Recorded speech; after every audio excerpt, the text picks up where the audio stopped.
ഷഹബാസിന്റെ വിഷയത്തിൽ ഇന്നലെ വീഡിയോ ഇട്ടപ്പോൾ തന്നെ ഒരു കാര്യം ഞാൻ വീഡിയോയുടെ തുടക്കത്തിൽ തന്നെ പ്ലേ ചെയ്ത് നിങ്ങൾക്ക് കേൾപ്പിച്ചു തന്നിട്ടുണ്ടായിരുന്നു. ഷഹബാസിന്റെ ഉപ്പ പറയുന്നുണ്ട്, ഈ കുട്ടികൾ മാത്രമല്ല, ഒരു 5 പേരെയാണ് ഇപ്പോൾ പോലീസ് കസ്റ്റഡിയിലുള്ളത്. ഇവർ മാത്രമല്ല, മുതിർന്നവരും ഷഹബാസിനെ തല്ലിയ കൂട്ടത്തിലുണ്ട് എന്നുള്ള സംശയം ഉപ്പ പറയുന്നുണ്ട്. ഇന്ന് ഷഹബാസിനെ തല്ലിയ ഈ ബാക്കി 5 പേരുടെ വീട്ടിലും പോലീസ് റെയ്ഡ് നടക്കുന്നുണ്ട്. അത് എന്തിനാന്ന് വെച്ച് കഴിഞ്ഞാൽ തല്ലിയ ആയുധം നഞ്ചക്ക് കണ്ടുപിടിക്കാനാണ്, തെളിവുകൾ കിട്ടണം.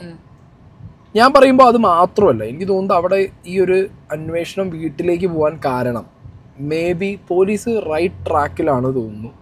എന്താണെങ്കിലും ഈ കുട്ടികൾക്ക് മോട്ടിവേഷൻ ആയിട്ടുള്ള ആരെങ്കിലും, ഒരു പാരന്റോ അല്ലെങ്കിൽ വേറെ ഏതെങ്കിലും മുതിർന്നവരോ അല്ലെങ്കിൽ അവരുടെ കയ്യിലുള്ള നഞ്ചക്കോ ആയിരിക്കണം ഈ കുട്ടികൾ എടുത്തിട്ട് പോയിട്ടുണ്ടാവുക. ഫൈൻ. ഇന്നലെ പാരന്റ്സിനോട് മക്കളെ അവിടെ ഹാജരാക്കാൻ പറഞ്ഞിട്ടുണ്ടായിരുന്നില്ല ആദ്യം. അതായത് ഈ കുട്ടികൾ, ഈ 5 പേരെ കുറിച്ചിട്ട് ഇപ്പൊ വരുന്ന വാർത്തകൾ എന്ന് പറഞ്ഞാൽ, ഇവർ ഈ ഒരു ഇൻസിഡന്റ് മാത്രമല്ല, ഇതിനു മുമ്പും ആ സ്കൂളില് സീനിയേഴ്സിനെ വരെ ഇവർ കയറിയിട്ട് അടിച്ചിട്ടുണ്ട്. പിന്നെ ഈ ഒരു പയ്യനെ അറിയാവുന്ന ഒരു വ്യക്തി എനിക്ക് മെസ്സേജ് അയച്ചത്, ഫൈൻ, അതൊരു പയ്യനാണ് മെസ്സേജ് അയച്ച് പറഞ്ഞത്, ചേട്ടാ നിങ്ങൾ വിചാരിച്ച പോലെയല്ല, ഈ പയ്യനെ തല്ലിയ പയ്യന്മാരില്ലേ, അവരൊരു വെൽ ഗ്രോൺ ലൈക്ക് ഒരു അഡൾട്ടില്ലേ, അഡൾട്ടിനെ വരെ അടിച്ചിടാൻ പറ്റുന്ന രീതിയിലുള്ള ഫിസിക്കും പവറുള്ള ആൾക്കാരാണ് പയ്യന്മാര്. ഓക്കെ, 10ാം ക്ലാസ്സിലെ കുട്ടികളോ ഇവന്മാര് അത്രയും സ്ട്രോങ് ആണ് ഇവന്മാര്. അപ്പോ ഇവർക്ക് ഈ പറഞ്ഞ പോലെ ഇതിനൊരു മോട്ടിവേഷൻ ആളെ അടിക്കും. ഇപ്പൊ ഞാൻ ഒരു കാര്യം പറയാം, ഒരു നഞ്ചക്ക് എന്ന് പറയുന്നത് കരാട്ടെ അങ്ങനത്തെ ഒരു എന്താ പറയാ മാർഷൽ ആർട്ടിന്റെ ഭാഗമായിട്ട് നിൽക്കുന്ന ഒരു ഡിഫെൻസീവ് ടൂളാണ്. ഇതെവിടെയും ഒരാളെ കയറി അഗ്രഷനിൽ അടിച്ചു വീഴ്ത്തി കൊല്ലാനുള്ള സാധനമാണ്, സെൽഫ് ഡിഫെൻസിന് വേണ്ടി ഉപയോഗിക്കേണ്ട സാധനമാണ്. അപ്പൊ ഇങ്ങനത്തെ ഒരു എന്താ പറയാ സെൽഫ് ഡിഫെൻസിന് ഉപയോഗിക്കേണ്ട ഒരു സാധനം വേറൊരാളെ അടിച്ചു വീഴ്ത്താൻ വേണ്ടി കയ്യിൽ വെച്ച് നടക്കുക എന്ന് പറഞ്ഞു കഴിഞ്ഞാൽ 10ാം ക്ലാസ്സിലോ അല്ലെങ്കിൽ 10ഉം 16ഉം വയസ്സുള്ള കുട്ടികൾ കയ്യിൽ വെച്ച് നടക്കും. അത് മുതിർന്നവരുടെ കയ്യിലുള്ള സാധനമായിരിക്കും ഇത്. കുട്ടികളുടെ കയ്യിലുണ്ടാവും, കാരണം കുട്ടികളുടെ കയ്യിലുണ്ടാവുമ്പോ കുട്ടികൾക്ക് കൊടുത്തിട്ടുണ്ടാവും, മേ ബി പറയാൻ പറ്റില്ല. അപ്പൊ എന്താണ് മെന്റാലിറ്റി വ്യത്യാസമാണല്ലോ ഇപ്പൊ. എന്താണ് ഇതിൽ ഇവരുടെയൊക്കെ ഇൻവോൾവ്മെന്റ് എന്നുള്ളത്, മുതിർന്നവരുടെ ഇൻവോൾവ്മെന്റ് ഉണ്ടോ എന്നുള്ളത് കൃത്യമായി അന്വേഷിക്കണം. ഞാൻ എഗെയിൻ ആ വാപ്പാന്റെ വോയിസ് ഞാൻ ഒന്നും കൂടി ഇവിടെ വെക്കുകയാണ്, വാപ്പ പറഞ്ഞ കാര്യങ്ങൾ. അവൻ വളരെയേറെ ക്രിട്ടിക്കൽ സ്റ്റേജിലാണ് നിൽക്കുന്നത്. ഒരു 90% കിട്ടൂല എന്നുള്ളൊരു കണ്ടീഷനിലാണ് പറയുന്നത്. അത്രയും ഗുരുതരമാണ്, അത്രയും മാരകമായിട്ടാണ് മർദ്ദിച്ചത്.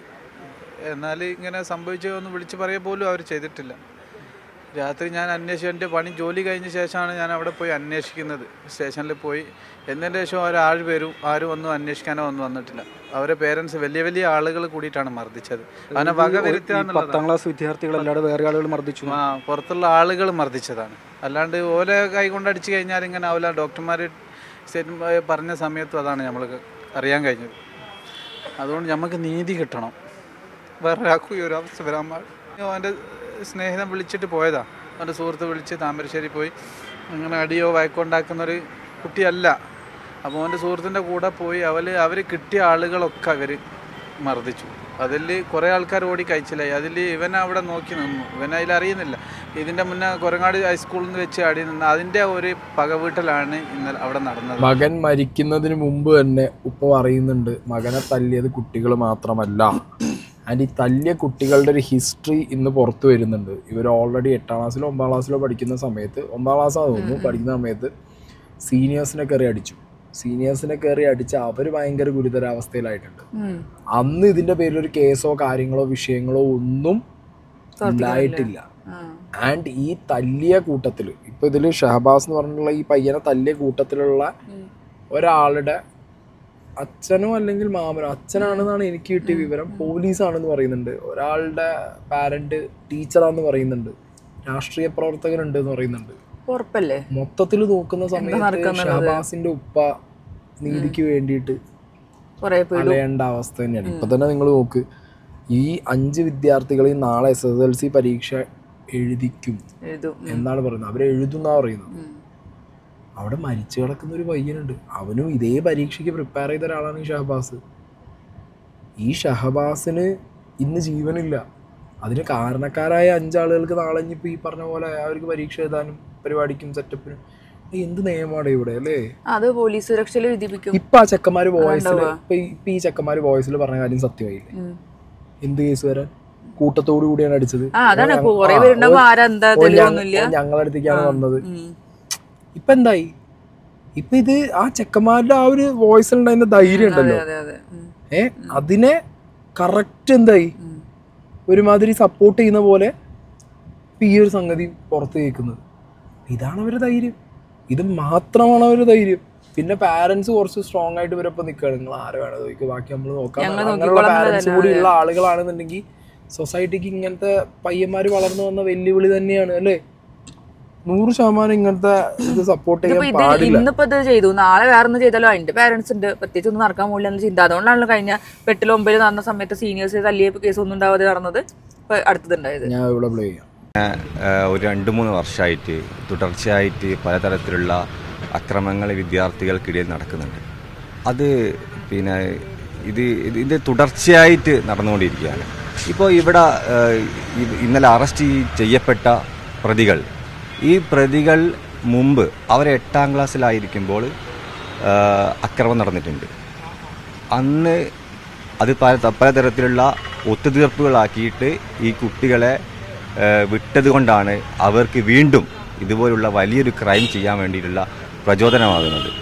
പ്രതികളായിട്ടുള്ള ഈ 5 വിദ്യാർത്ഥികൾ നേരത്തെയും സംഘർഷത്തിൽ ഏർപ്പെട്ടിരുന്നു എന്നൊരു വിവരമാണ് പുറത്തു വരുന്നത്. അതായത് ഇവർ 9ാം ക്ലാസ്സിൽ പഠിക്കുന്ന സമയത്ത് ആ സ്കൂളിലെ തന്നെ 10ാം ക്ലാസ്സിലെ വിദ്യാർത്ഥികളുമായിട്ട് ഈ സ്കൂൾ പരിസരത്ത് വെച്ചും സ്കൂളിൻ്റെ സമീപത്തുള്ള വയലിൽ വെച്ചുമൊക്കെ ഇവർ നിരന്തരം സംഘർഷത്തിൽ ഏർപ്പെട്ടിരുന്നു എന്നതാണ് ആ വിവരമെന്ന് പറയുന്നത്. അതിൽ തന്നെ പറയുന്ന ഒരു കാര്യം, ഈ സ്കൂളിലെ തന്നെ സീനിയർ ജൂനിയർ വിദ്യാർത്ഥികൾ തമ്മിലുള്ള ചെറിയ ഈഗോ ക്ലാഷിൻ്റെ പേരിൽ, നിസ്സാരമായ പ്രശ്നത്തിൻ്റെ പേരിലാണ് അന്ന് സംഘർഷമുണ്ടായത് എന്നും പറയുന്നു. അന്ന് ഈ പ്രതികളായിട്ടുള്ളവരുടെ മാതാപിതാക്കളുടെ പിന്തുണ പോലും അതിന് ലഭിച്ചിരുന്നു. അതായത് ആദ്യഘട്ടത്തിൽ ഒരു സംഘർഷം ഉണ്ടാവുന്നു, ആ സംഘർഷത്തിന് പിന്നാലെ 2ാമതും 3ാമതും ഒക്കെ സംഘർഷം ഉണ്ടാവുമ്പോൾ മാതാപിതാക്കളുടെ പിന്തുണ ഇവർക്ക് ലഭിച്ചിരുന്നു എന്നതാണ് പ്രധാനപ്പെട്ട ഒരു ആരോപണമായി ഇപ്പോൾ വരുന്ന ഒരു കാര്യം. അന്ന് ഇവരുടെ പ്രായം പരിഗണിച്ച് സ്കൂൾ അധികൃതർ ഈ വിദ്യാർത്ഥികൾക്കെതിരെ നടപടിയൊന്നും എടുത്തില്ല, കേസുമായിട്ട് പോലീസ് സ്റ്റേഷനിലും പോയില്ല. അന്നൊരു പക്ഷേ ഇതിലേക്കൊരു നടപടി ഉണ്ടാവുകയായിരുന്നുവെങ്കിൽ, നിയമ നടപടികളുമായിട്ട് മുന്നോട്ട് പോയിരുന്നുവെങ്കിൽ ഒരുപക്ഷെ ഇന്ന് ഷഹബാസ് മരിക്കില്ലായിരുന്നു, ഇന്നൊരു ദുരവസ്ഥ ഈ കുടുംബത്തിന്, ഷഹബാസിൻ്റെ കുടുംബത്തിന് വരില്ലായിരുന്നു എന്നൊക്കെ അദ്ദേഹവും അങ്ങനെ തന്നെ ആ വേദന ഉള്ളിലൊതുക്കിക്കൊണ്ട് പറയുന്നുണ്ട്. എന്തായാലും ഇവർ നേരത്തെയും സംഘർഷത്തിൽ ഏർപ്പെട്ടിരുന്നു, നേരത്തെയും ക്രിമിനലുകളാണ്, കുട്ടി ക്രിമിനലുകളാണ്. എന്താ ഈ കാര്യം? ഞാൻ ഇന്നലെ ഒരു കാര്യം പറഞ്ഞപ്പോൾ കമന്റ് ബോക്സിനകത്ത് കുറേ പേരുടെ വിമർശനം ഞാൻ കണ്ടു.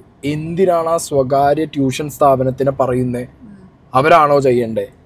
മനസ്സിലായി? അടി എവിടെ ഉണ്ടായാലും, കുട്ടികൾ അടി ഉണ്ടായിട്ട് ഒരുത്തൻ്റെ ചെറിയ ഒക്കെ പൊളിഞ്ഞു കഴിഞ്ഞാൽ കൂടുതൽ പറയുന്നില്ല. കാരണം അങ്ങനത്തെ ഒരു സിറ്റുവേഷനിലുള്ള അടിയാണ് നടന്നതെന്നുള്ളതിനെ കുറിച്ചിട്ടൊക്കെ ഉള്ള വിവരങ്ങൾ ഈ കുട്ടികളുടെ ഇടയിൽ നിന്ന് തന്നെ നമുക്ക് മെസ്സേജായിട്ട് വരുന്നുണ്ട്. മനസ്സിലായ? ഈ അടിയുടെ ഒക്കെ ഒരു ഇമ്പാക്റ്റ് എന്ന് പറഞ്ഞു കഴിഞ്ഞാൽ നമ്മൾ വിചാരിച്ച പോലെയല്ല. ഇവന്മാർ ഞാൻ കഴിഞ്ഞ വീഡിയോയിലൊക്കെ പറഞ്ഞ പോലെ തല്ലുന്നത് തലയ്ക്കാണ്, അടിക്കുന്നത് തലയ്ക്കാണ്. മുഖത്തും തലയ്ക്കുമാണ് ആദ്യം അടിക്കുന്നത്, ചവിട്ടുന്നതും അടിക്കുന്നതൊക്കെ തലയ്ക്കാ. അപ്പുറത്തുനിന്നുള്ള ആളെ തലയ്ക്കാണ് അടിക്കുന്നത്. പണ്ടൊക്കെ ആണെങ്കിൽ പണ്ട് നല്ല പറഞ്ഞ ഇപ്പൊ സാധാരണ ഒരു നല്ല ഇന്റൻഷൻ, അതായത് ഇപ്പൊ അടി ഉണ്ടാക്കുകയാണെങ്കിൽ വേദനിച്ചോട്ടെ എഴുതാണെങ്കിൽ കയ്യിലും കളിക്കുന്നില്ല, ഇത് എന്തെങ്കിലും പറ്റട്ടെ അടി ഉണ്ടാക്കിയിട്ട് വീണ് ഒരുത്തം വീണു വിചാരിച്ചോ, വീണോനെ വീണ്ടും കയറി തലയ്ക്കാ അടിക്കുന്നത്. മനസ്സിലായില്ലേ? അപ്പൊ ഇത് ട്യൂഷൻ സെന്ററിൽ അടി നടന്നു, അവര് പോലീസിൽ പറഞ്ഞില്ല. സ്കൂളിൽ അടി നടന്നു, അവര് പോലീസിനെ പറയുന്നില്ല. വീട്ടിലുള്ളവർ സപ്പോർട്ട് ചെയ്യുന്നു, വീട്ടിലുള്ളവർ സപ്പോർട്ട്. അപ്പൊ ട്യൂഷൻ സെന്ററും സ്കൂളും ആണെന്നുണ്ടെങ്കിലും ആരെ പേടിച്ചിട്ടായിരിക്കും ഇവരെവിടെയും ഇത് പോലീസ് പറയാത്ത? പാരന്റ്സിന്. കാരണം ഈ കുട്ടികളെ, ഈ 5 എണ്ണത്തിന്റെ പാരന്റ്സ് അത്രയും സ്ട്രോങ് ആയിരിക്കണം. മനസ്സിലായോ? അപ്പൊ ഇനിയിപ്പോ ഈ ഷഹബാസിന്റെ അച്ഛൻ പറഞ്ഞ പോലെ അയാൾക്ക് എവിടെ നീതി കിട്ടും? ഉറപ്പല്ലേ, കിട്ടില്ല 100% ഉറപ്പാണ്. ഈ ഉപ്പ പറയുന്നത് ഒരു കുന്തും നടക്കാൻ പോലില്ല. എത്ര ദിവസം ഡിസ്കസ് ചെയ്യും? ഞാനും നമ്മളൊക്കെ ഡിസ്കസ് ചെയ്യും. ഇനി 2 ദിവസം കൂടെ ഡിസ്കസ് ചെയ്യുമ്പോൾ അടുത്തൊരു കേസ് വരുമ്പോ ഇത് അങ്ങനെ എന്തൊക്കെ സംഭവങ്ങളുണ്ടായി. സിദ്ധാർത്ഥന്റെ സംഭവം എന്താണ്ടായത്? സുഖമായിട്ട് ഇറങ്ങി, അവര് സുഖമായിട്ട് ക്ലാസ്സിൽ പോകുന്നുണ്ട്, എക്സാം എഴുതുന്നുണ്ട്, എല്ലാം ചെയ്യുന്നുണ്ട്. എന്താ പണ്ടത്? ഒന്നും ഉണ്ടാവും. ഭയങ്കര റാഗിങ് ചെയ്തു, മറ്റേ കുട്ടികളാണ് മറിച്ചതാണ് മറ്റേതാണ്, അതിപ്പോ എന്താ അതും പോയി. ഒന്നും നടക്കാൻ പോലില്ല ഇവിടെ പറയുന്നത് കേട്ടോ. പ്രതികൾ എല്ലാവരും സ്വാധീനമുള്ള ആളുകളാണ്. രാഷ്ട്രീയത്തിലായി കഴിഞ്ഞാലും ഒരു പ്രതിയുടെ ആള് പോലീസിൽ വർക്ക് ചെയ്യുന്നുണ്ട്, അതിൽ അമ്മ ടീച്ചറായിട്ട് വർക്ക് ചെയ്യുന്നുണ്ട്. അവർക്കൊക്കെ ക്യാഷ് ഉണ്ട്, സ്വാധീനം ചെലുത്താൻ കഴിയും. നമുക്ക് അതൊന്നുമില്ല, ദുർബലരാണ്. ഇത്ര ഇതുപോലെ ആളുകൾ ഒരുപാടുണ്ട് ഇങ്ങനെ സംഭവിക്കുന്ന സമയത്ത് ഒന്നും ചെയ്യാൻ പറ്റാത്ത അവസ്ഥയിൽ. അതുകൊണ്ട് ഈ സമൂഹവും ഗവൺമെൻറ്റും നീതിപീഠവും ഇത് കണ്ടുകൊണ്ട് അതിന് വേണ്ട ശിക്ഷ പരമാവധി വാങ്ങിക്കൊടുക്കണമെന്നാണ്. ഒരു രാഷ്ട്രീയത്തിലോ ഒരു മറ്റ് ഇതിലോ സ്വാധീനമൊന്നും ചെലുത്താത്ത രീതിയിൽ ഇത് ഇനി മറ്റുള്ളൊരു കുട്ടികളിലേക്ക് ഇത് ആവർത്തിക്കാൻ പാടില്ല. ഒരാഴ്ച എന്നെ വിളിച്ചിരുന്നു, നിന്റെ മകനാണെന്ന് അറിയില്ലായിരുന്നു, അവൻ അതിലില്ലാത്ത നിരപരാധിയായ ഒരു കുട്ടിയായിരുന്നു എന്നൊക്കെ വിളിച്ച് പറഞ്ഞു. ഇത് കഴിഞ്ഞതിൻ്റെ ശേഷം. പക്ഷേ ഇത് ഇങ്ങനത്തെ ഈ മാരകായുധം പിള്ളേരെ കൈ കൊടുത്ത് വിട്ടിട്ട് ഈ ചെയ്യണമെന്നുണ്ടെങ്കിൽ വളരെ ആസൂത്രിതമായിട്ടാണ് ചെയ്തത്. ഇത് പേരൻസ് ദൂരെ നോക്കി നിൽക്കുകയാണ്. പുറത്തു നേരെ ഇടപെട്ട് കഴിഞ്ഞാൽ ഞങ്ങൾ കയറി അറ്റാക്ക് ചെയ്യും. അവരെ ഏട്ടന്മാരായ ആളുകൾ, ഇത് ചെറിയ കൊച്ചുകുട്ടികൾ, 15 വയസ്സായ കുട്ടികളെ വലിയ ആളുകൾ കൂടി തടഞ്ഞു വെച്ച് കൊടുക്കുമ്പോൾ അവർക്ക് ഒന്നുകൂടി ആവേശം ധൈര്യം കിട്ടുക ചെയ്യുന്നത്. അതാണ് ഇവിടെ നടന്നത്. കരുതുന്നുണ്ട്, തീർച്ചയായിട്ടും അങ്ങനെയാണ്. ഇവിടുന്ന് അവര് സാധാരണഗതിയിൽ സ്കൂൾ പിള്ളേർ തല്ലുകൂടി കഴിഞ്ഞാൽ അടി കിട്ടി കഴിഞ്ഞാൽ ഓടിക്കഴിച്ച്, ഇത് അതല്ല, ഒരു വളഞ്ഞു വെച്ചിട്ട് ക്രൂരമായിട്ട് വിട്ടു പോകാൻ പാടില്ല, അപായപ്പെടുത്താം എന്നുള്ള കണ്ടീഷനിലാണ് ചെയ്തതെന്നാണ് എൻ്റെ ഉറച്ച വിശ്വാസം. സമീപത്തുണ്ട്. കണ്ട കാഴ്ചക്കാരായത് അവർക്കും പറയാൻ പേടിയുള്ളത് കൊണ്ട് ആരും പുറത്ത് പറയുന്നില്ല. ഇവര് സംഘം ചേർന്ന് അവരെ പോയി ആക്രമിക്കുമോ എന്നുള്ളൊരു പേടിയുണ്ട്. അതായത് കൊട്ടേഷൻ സംഘത്തിൽപ്പെട്ട കുറച്ച് ആളുകൾ ഇതിന്റെ പിന്നിലുണ്ട്. മക്കളെ വളർത്തിക്കൊണ്ട് അവരും അതുപോലെ ആവട്ടെ എന്നുള്ളൊരു ഇതിലാണ് ഇവിടെ നടക്കുന്നത്. ഇതില് ഫസ്റ്റ് പോലീസ് ചെയ്യേണ്ട പരിപാടി, ഈ പയ്യനെ വിളിച്ചു കൊണ്ടുപോയ ചെക്കനില്ലേ, അവന്റെ മൊഴി എടുക്കണം. ഇതൊന്നും നടക്കാൻ പോണില്ലല്ലോ. ഞാൻ പറയുന്നത് എന്താ പറയുക, ഇന്നലെ ഈ ന്യൂസ് തുടങ്ങിയ സമയത്ത് ഉള്ളൊരു കാര്യം ഞാൻ പറയാം. ഞാനിവിടെ ഒരു സ്ക്രീൻഷോട്ട് വയ്ക്കാം. ഇതിൽ വിദ്യാർത്ഥിനി എന്നാണ് പറഞ്ഞിട്ടുള്ളത്, വിദ്യാർത്ഥിനി. വേറെ എവിടെയും ഇന്നലെ ഈ കപ്പിൾ ഡാൻസിനെയോ വിദ്യാർത്ഥിനി എന്നുള്ള കാര്യമോ സംസാരിച്ച് ഞാൻ കണ്ടില്ല. ഫൈൻ, ഞാനിത് എടുത്തെടുത്ത് ഇപ്പം ഇവിടെ വീണ്ടും റിപ്പീറ്റ് ചെയ്ത് പറയാൻ കാരണം ഇന്നലെ ഞാൻ ജസ്റ്റ് ഒരു ഹിൻഡ് പറഞ്ഞിരുന്നു. പക്ഷേ ഇനിയിപ്പോൾ കുറേ സംശയങ്ങൾ വരികയാണ്. മേ ബി പൊട്ടത്തെറ്റായിരിക്കാം, ബട്ട് സ്റ്റിൽ എൻ്റെ ഒരു ഡൗട്ട് ഞാൻ പറയാം. ഈ സ്വകാര്യ ഇൻസ്റ്റിറ്റ്യൂട്ടിൽ നടന്ന ഈ ഒരു സെൻറ്റ് ഓഫ് പ്രോഗ്രാമിൽ അവർ വേർഷൻ ഒന്ന് തിരിച്ചോന്ന് എനിക്ക് ഡൗട്ടുണ്ട്. ഇന്നലെ കാര്യങ്ങൾ പുറത്ത് ആദ്യം വന്ന സമയത്ത് അവിടെ കപ്പിൾ ഡാൻസിനിടയിൽ ഓക്കെ പ്രശ്നമുണ്ടായി എന്നാണ് പറഞ്ഞത്. ഫൈൻ. പിന്നെ അത് മാറിയിട്ട് എന്തായി, കുട്ടികൾ ഗ്രൂപ്പ് ഡാൻസ് കളിച്ചപ്പോൾ മൊബൈലില് വോയിസ് പോയതുകൊണ്ട് പ്രശ്നമുണ്ടായി. ഈ സ്ഥലത്ത് എവിടെ ആരില്ല, ഈ ഷഹബാസ് ഇല്ല. ഷഹബാസിന്റെ ഫ്രണ്ടാണ് ഇതിൽ ഇൻവോൾവ് ആയിട്ടുണ്ടായിരുന്നത്. അതേ ഷഹബാസിന്റെ ഫ്രണ്ട് ആയിരിക്കണം ഷഹബാസിന്റെ വീട്ടിൽ നിന്ന് വിളിച്ചു കൊണ്ടുപോയത്. അതിനുശേഷമായിരിക്കണം അടി കൂടിയത്. ഞാൻ ചോദിക്കുന്നത്, ഇതിനൊരു കാരണം കാണണമല്ലോ, മനസ്സിലായോ? ചിലപ്പോൾ ഈ പറഞ്ഞ പോലെ ഷഹബാസ് അവിടെ സംഭവ സ്ഥലത്ത് അന്ന് അടിക്കില്ല, പിന്നത്തെ വട്ടം അടിക്കാൻ വേണ്ടി ഒപ്പം പോകും. അടിക്കാൻ പോകുമ്പോൾ ഒപ്പം പോയപ്പോ നീ എന്തിനു വന്നടാന്ന് ചോദിക്കും. അങ്ങനെ വേണമെങ്കിൽ വരാം. പക്ഷെ എന്നാലും വീണ്ടും ഷഹബാസിന് രണ്ടാമതും അടിക്കാൻ വേണ്ടി വീട്ടിൽ വന്ന് ആദ്യം ഒരു വട്ടം വിളിച്ചുകൊണ്ടുപോയിട്ടാണ് അടി ഉണ്ടാക്കിയത്. അന്ന് അടിയിട്ട് തിരിച്ചു പോന്നു. രണ്ടാമതും ഇതേ സുഹൃത്ത് പയ്യൻ വന്നിട്ട് രണ്ടാമതും ആരെ വിളിച്ചു, ഇതേ സുഹൃത്ത് പയ്യനാണോ വേറെ സുഹൃത്ത് പയ്യനാണോ എന്നറിയില്ല. എന്നാലും രണ്ടാമതും ഈ ഷഹബാസിനെ വീണ്ടും വിളിച്ചു കൊണ്ടുപോയതാണല്ലോ. രണ്ടാമത്തെ ഒരു സ്ഥലത്തേക്കും കൊണ്ടുപോയിട്ടാണ് അടിച്ചിട്ടുള്ളത്. അവിടുന്നാണ് നെഞ്ചക്ക് വെച്ച് തലയ്ക്ക് അടിയിട്ടിട്ടുള്ളത്. എന്താണ് യഥാർത്ഥ റീസൺ? അതായത് വേറെ ആൾക്കാർ ഇവരെ പറഞ്ഞ് ഏൽപ്പിച്ചതാണോന്നും അറിയില്ല. റീസൺ പറയാൻ പറ്റില്ല. ഇതിനകത്ത് അങ്ങനെയൊക്കെ വരാം, ഇതൊക്കെ വരാം. കാരണം ഈ കുട്ടികളെ എല്ലാത്തിലും ഇൻഫ്ലുവൻസ്ഡ് ആവുന്നുണ്ട്. ഒരാൾ പറഞ്ഞ സീനിയേഴ്സ്, ഒരാൾ വലിയ ആൾക്കാർ പറഞ്ഞു കഴിഞ്ഞാൽ അതിൽ ഇൻഫ്ലുവൻസ് ആവുന്നുണ്ട്. എല്ലാത്തിലും ഇൻഫ്ലുവൻസ് ആവുന്നുണ്ട് ഇപ്പോഴത്തെ ആൾക്കാർ. പ്രത്യേകിച്ച് ഒന്നും പറയല്ലോ, ഒന്നും നടക്കാൻ പോകില്ല. 100,000 ഒരു കാര്യമില്ല. ഒരു സാധനം അന്വേഷിക്കില്ല, ഒന്നും ചെയ്യൂല. ഇപ്പൊ വീടുകളിൽ കയറിയിട്ട് അന്വേഷണം നടത്തി എന്ന് പറയുന്നു. ഇതിന്റെ ബാക്കിൽ ഇപ്പൊ ഈ പറഞ്ഞ പോലീസുകാരും രാഷ്ട്രീയക്കാരും ടീച്ചേഴ്സും ആയിട്ടുള്ള പാരന്റ്സ് ആണ്. അല്ലെങ്കിൽ ഇതിൽ കൊട്ടേഷന് പോകുന്ന വീട്ടിലുള്ള ടീംസ് വരെ ഉണ്ട്. ഈ കുട്ടികളെ കൊട്ടേഷന് വരെ കൊടുത്ത് പഠിപ്പിച്ച് വളർത്തുകയാണോ എന്നുള്ള സംശയം വരെ ആ ഉപ്പ പറയുന്നുണ്ട്. ഞാൻ പറയുമ്പോൾ ഇവിടെ നാട്ടുകാരാണ് ഒന്നിക്കേണ്ടത്.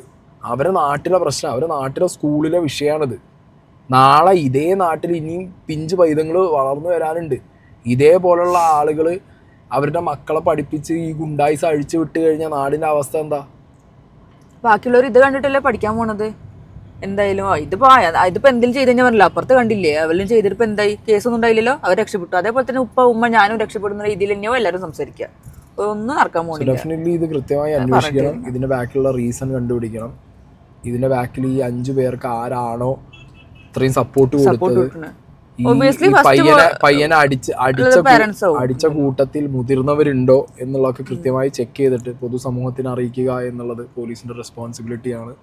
ആ ഉപ്പാക്ക് ജസ്റ്റിസ് മേടിച്ചു കൊടുക്കുക എന്നുള്ളതും പോലീസിൻ്റെ റെസ്പോൺസിബിലിറ്റിയാണ്. സോ പ്ലീസ് അതെ, ഞങ്ങൾക്ക് അത് റിക്വസ്റ്റ് ചെയ്യാനേ പറ്റുള്ളൂ. അത് നടത്തണം എന്നാണ് ആഗ്രഹം, പക്ഷെ നടക്കില്ല എന്നുള്ളത് ഞങ്ങൾക്ക് ഉറപ്പുള്ള കാര്യമാണ്.